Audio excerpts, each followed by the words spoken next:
अस्सलाम वालेकुम, नमस्कार व सत श्री अकाल दोस्तों। मैं हूं आपका दोस्त मोहम्मद शहजाद और आप देख रहे हो शहजाद दीवान ब्लॉग्स। तो दोस्तों, आज की इस वीडियो में हम बात करेंगे कि आपको जॉब के लिए किस कंट्री में जाना चाहिए, जैसे कि यूरोप में या गल्फ कंट्री में। इसलिए कि ये एक ऐसा क्वेश्चन है कि हम डिसाइड नहीं कर पाते कि भाई हम जाएँ तो कहाँ जाएँ। और आपके भाई शहजाद के पास कुवैत का एक्सपीरियंस है और सऊदी का एक्सपीरियंस है और यहाँ अभी सर्बिया में आया हूँ तो यूरोप का भी एक्सपीरियंस हो गया है।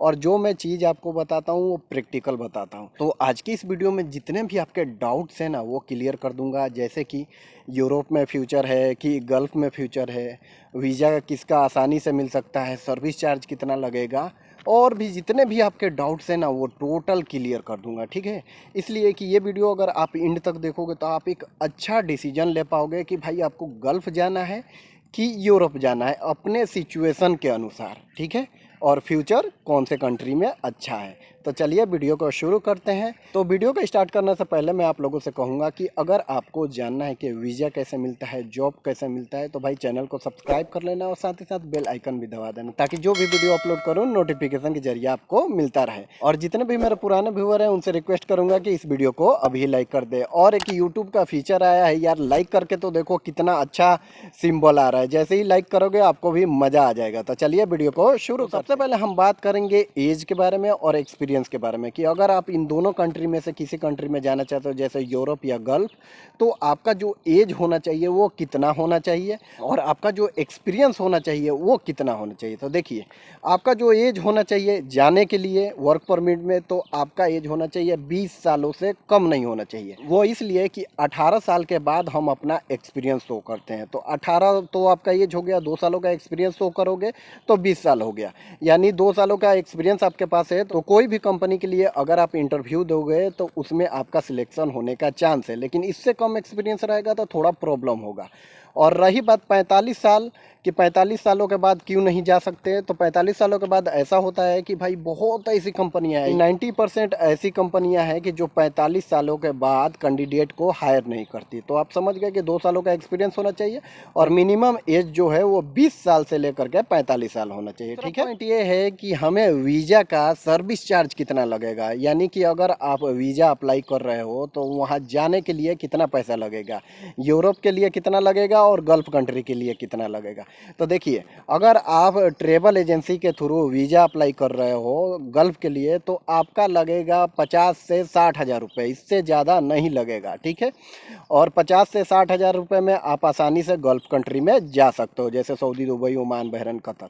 लेकिन अगर आप यूरोप कंट्री में आना चाहते हो तो मिनिमम जो है ना वो 1.5 लाख रुपए से कम नहीं लगेगा और मैक्सिमम समझ लो कि 10 लाख, 12 लाख, 15 लाख तक जाता है। ठीक है, तो आप लोग समझ गए कि गल्फ जाने के लिए आपको थोड़ा सा अमाउंट चाहिए और अगर यूरोप आना चाहते हो तो आपको अच्छा खासा पैसे की ज़रूरत पड़ेगी। पॉइंट की बात किया जाए कि इन दोनों कंट्री के लिए हमने वीज़ा अप्लाई किया है तो किसका वीज़ा जल्दी मिलेगा, तो गल्फ कंट्री का वीज़ा आपको 1 महीने से लेकर के 3 महीने के अंदर मिल जाएगा, ये गारंटी है। ठीक है, लेकिन अगर यूरोप कंट्री के लिए अगर आप अप्लाई किए हो तो आपका लगेगा 3 महीने से 6 महीना, हो सकता है 2 महीने में भी आ जाए, लेकिन 6 महीना मान के चलिए कि आपको लगेगा वर्क परमिट मिलने में। पॉइंट की बात किया जाए कि इन दोनों कंट्री में से सैलरी किस में ज़्यादा मिलेगा, गल्फ में या यूरोप में, तो देखिए, अगर आप गल्फ कंट्री में जा रहे हो कोई टेक्निकल जॉब के लिए, जैसे प्लम्बर, इलेक्ट्रीशियन, ऑपरेटर, ड्राइवर और भी बहुत ऐसे ट्रेड हैं, तो जितना आपको उधर मिलेगा उससे थोड़ा सा ज़्यादा यहाँ पर मिलेगा यूरोप में, टेक्निकल जॉब की बात कर रहा हूँ। लेकिन अगर आपके पास एजुकेशन है,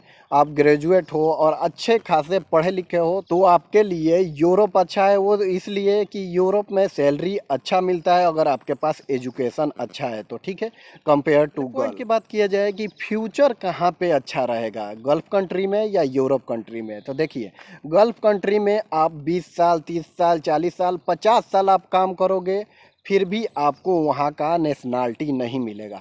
लेकिन यूरोप कंट्री में आओगे तो आपका जो है वो नेशनलिटी मिलने का 100% चांस रहता है कि मिल जाएगा। बहुत से ऐसे मेथड है जिसके थ्रू आपको यहाँ पर पीआर मिल जाएगा। वो इसलिए कि यहाँ पर जो है टैक्स कटता है, तो टैक्स आप भरोगे 2-4 साल 5 साल, तो उसके बाद भी पीआर मिल जाएगा।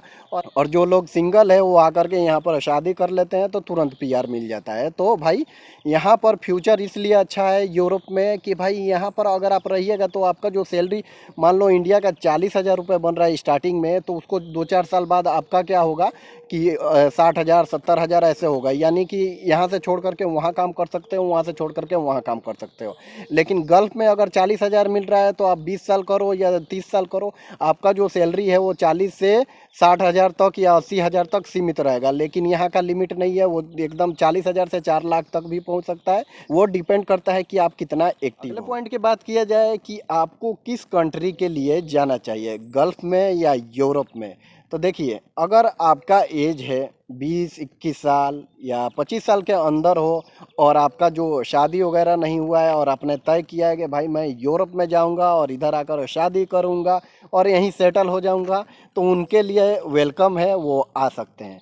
दूसरे वो होते हैं कि जिनका एज ज़्यादा हो गया है और वो शादीशुदा है, तो वो लोग भी यूरोप आएंगे, लेकिन 4 साल 5 साल 6 साल 10 साल ऐसे काम करने के बाद ही उनका पीआर बनेगा, यानी कि यहाँ की नेशनलिटी मिलेगी, तब जा करके वो सेटल हो सकते हैं। ठीक है, तो अगर आपका एज जो है वो 30 सालों से ज़्यादा है तो आप गल्फ़ कंट्री के लिए ट्राई कर सकते हो, इसलिए कि वहाँ पर जल्दी से जाओगे और जल्दी से जो पैसे हैं वो कमा करके रिटर्न आ जाओगे। और एक बात मैं आपको हमेशा बोलता हूँ कि भाई जहाँ सैलरी मिले ना, अच्छा वहाँ जाओ। लेकिन लोगों को बहुत ज़्यादा कन्फ्यूजन था कि यूरोप में जाना चाहिए कि गल्फ़ कंट्री में जाना चाहिए। तो भाई यूरोप ज़्यादातर लोग वो आते हैं जिनको यहाँ पे सेटल होना होता है, ठीक है, वही लोग आ सकते हैं। दूसरा पॉइंट ये है कि जिनके पास पैसा ज़्यादा है, यानी ज़्यादा सर्विस चार्ज दे करके आ सकते हैं, इसलिए कि 7 लाख 8 लाख 10-10 लाख तक, इसलिए कि 10-10 लाख रुपए तक लगता है। और गल्फ कंट्री क्या है कि 50 से 60 हज़ार रुपये दोगे और 2 से 3 महीने में चले जाओगे। लेकिन वो सिर्फ पैसे के लिए है और फ्रीडम भी वहाँ पर उतना अच्छा नहीं है। और एक इम्पोर्टेंट बात और है कि भाई यूरोप में भी बहुत देश हैं और गल्फ में भी बहुत देश हैं, तो किस में जाना चाहिए। तो देखिए, यूरोप में अगर आपको आना है तो कोशिश करना कि शेंगन में आओ। ये कि शेंगन में अगर आप आओगे जॉब के लिए तो आपका सर्विस चार्ज जो है वो ज़्यादा लगेगा, लेकिन भाई आपको बहुत तगड़ा प्रॉफिट मिलेगा। वो इसलिए कि शेंगन कंट्री में जाओगे आपका टीआरसी बनेगा, तो जहाँ जिस भी कंट्री में गए हो वहाँ पर तो आप जॉब करोगे, नहीं समझ में आया, अच्छा नहीं लगा, तो जो शेंगन जोन में आता है, ऑलमोस्ट 26 कंट्री है, तो उस कंट्री में आप घूम घूम कर काम कर सकते हो। यानी कि मान लो कि किसी दूसरे कंट्री में गए, आपका जो सैलरी मिल रहा है 700 से 800 यूरो मिल रहा है, और कोई आपका दोस्त दूसरी जगह है, वो कॉल किया कि आ जाओ यहाँ पे, हम आपको 1200 से 1400 दिलवाएंगे, तो आप वहाँ भी जाओगे। ठीक है, और रही बात गल्फ़ की कि गल्फ़ के किस कंट्री में जाना चाहिए, सऊदी जाना चाहिए कि दुबई जाना चाहिए कि ओमान जाना चाहिए कि बहरीन जाना चाहिए। ठीक है, तो आप ये कोशिश करना कि आपका जो सैलरी मिले वो अच्छा जिस भी कंट्री में मिले वहाँ जाओ। ठीक है, उसमें ज़्यादा कुछ फ़र्क नहीं है।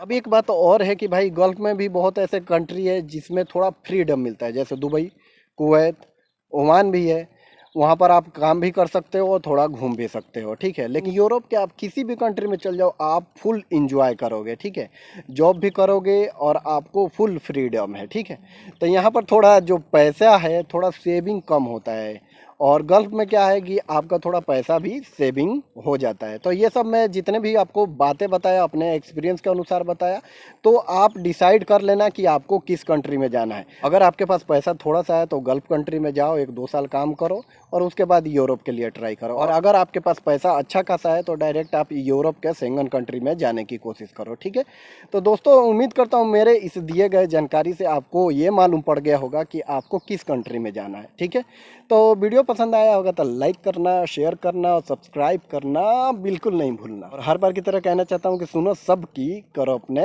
दिल की। मिलते हैं एक और नए वीडियो के साथ, टेक केयर।